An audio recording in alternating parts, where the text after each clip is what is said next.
Very much. This is Revival Restored TV, and if this happens to be your first time to come across this video and you have not subscribed, kindly consider subscribing.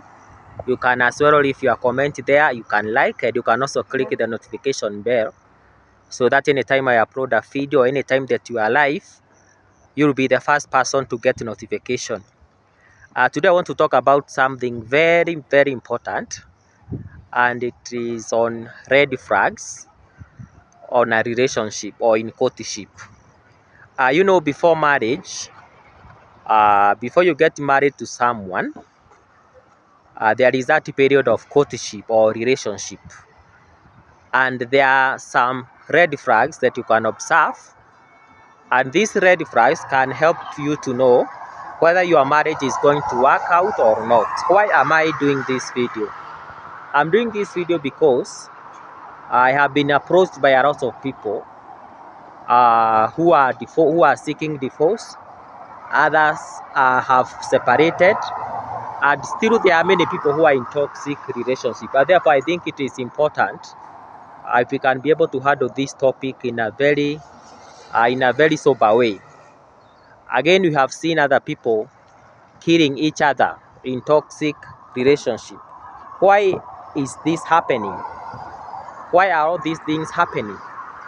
And therefore, this is a very important topic. I want you just to spend a few minutes and listen to this, because if you are dating, if you are in courtship, or if you are in a relationship, I believe that this one day is going to help you.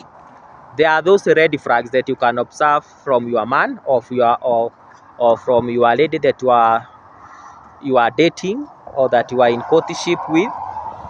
And this one or these red flags, they can help you to understand if you get married to this person, whether it is going to last or whether it is going to end in separation or divorce. Uh, when it is about to rain, you usually look at the sky, and when the cloud is heavy, you are able to discern and to tell if it is going to rain. The same way, there are things that you can look in a courtship or in a relationship, and I'm talking about godly relationship.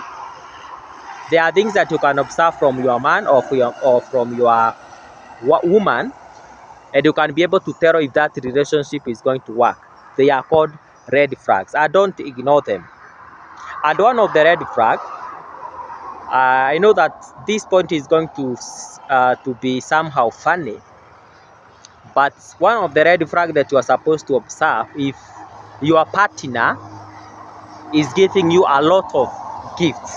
Yeah, it is good to be gifted, but at some extent.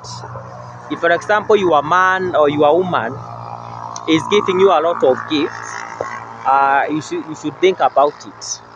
You should think about it, because it should be moderate, and that's the red flag that that person maybe in the future he just want to win you. When someone is giving you a lot of gifts, most of the time you don't make a sober judgment, and therefore I think that is a red flag. When you find that someone is giving you a lot of gifts, in a very short period of time, I think you need to observe that as a red flag, because maybe that person, um, he or she want to make you in a state whereby you cannot be able to see the other side of him. You see, because obviously, when someone is giving you a lot of gifts and all that, you may tend to make a poor judgment. And therefore, when you notice that the person that you are dating, he or she is obsessed with you, he is giving you, abnormal gifts. For example, he's buying you a car, a lad. That could be a red flag. Another thing that you need to observe is that when you realize that the person that you are dating does not allow you to interact with your family members, neither does he allow you or does he allow you to interact with your family members. Hiyo ni red flag ingine that you need to observe. Unakuta huyu mtu haujui watu wao. Yes, you are dating, but haujui watu wao. You see, huyo mtu, that is a good red flag, kwa sababu if a person is interested with you, anafaa akuintroduce kwa friends and also kwa relative.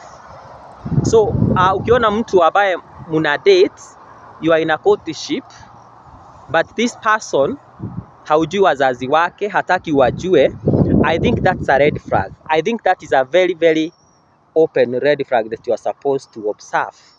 Kwa nini? Kwa sababu in future, unajua anasema kikikuramba hakuna mtu anajua, hakuna relative wanajua.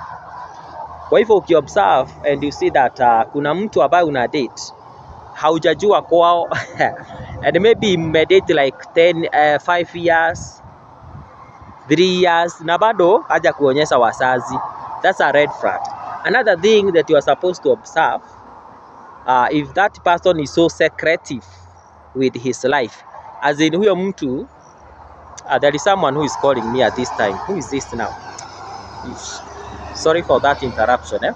So ukiobserve ya kwamba mtu anaishi maisha yenyewe sio open, as in haujui anakaa wapi, haujui, maybe you don't know anafanya job gani, hataki ujue. So when you observe such a thing, that's a red flag, kwa sababu mtu mwenye ako in a serious relationship hakuna kitu atakuficha, atakuambia kwetu ni huku, hawa ni watu wetu. But you see, there are some people you are dating, you don't know his place of residence, haujajua ametoka wapi. So that's another red flag, and it is good to observe this red flag, because I usually tell people, better a broken relationship than a broken marriage, because when you get into marriage, it's like you get into a contract, and it is very hard to get out of that contract. It is a lifetime contract, na diposa unaona wengine wana end up in divorce, separation, and therefore it is always good to observe these signs. Another thing, ukiona mtu he is demanding to to have I don't know how to put it, anyway, let me put it like this way. If you observe someone that you are dating, and I have said it should be a godly dating, a godly relationship, and then you observe one thing, that this person is insisting to sleep with you. Let me put it in that way. Yani, this person, who is this calling me now? I'm live.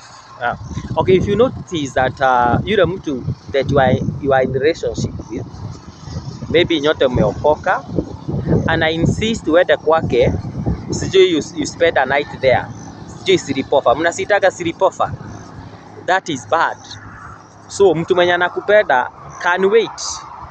So ukisikia mtu anasema sijui na road test, all that kind of things, that's another red flag, especially if you are ready and you are in a relationship and the guy that you are dating, he's insisting to sleep with you.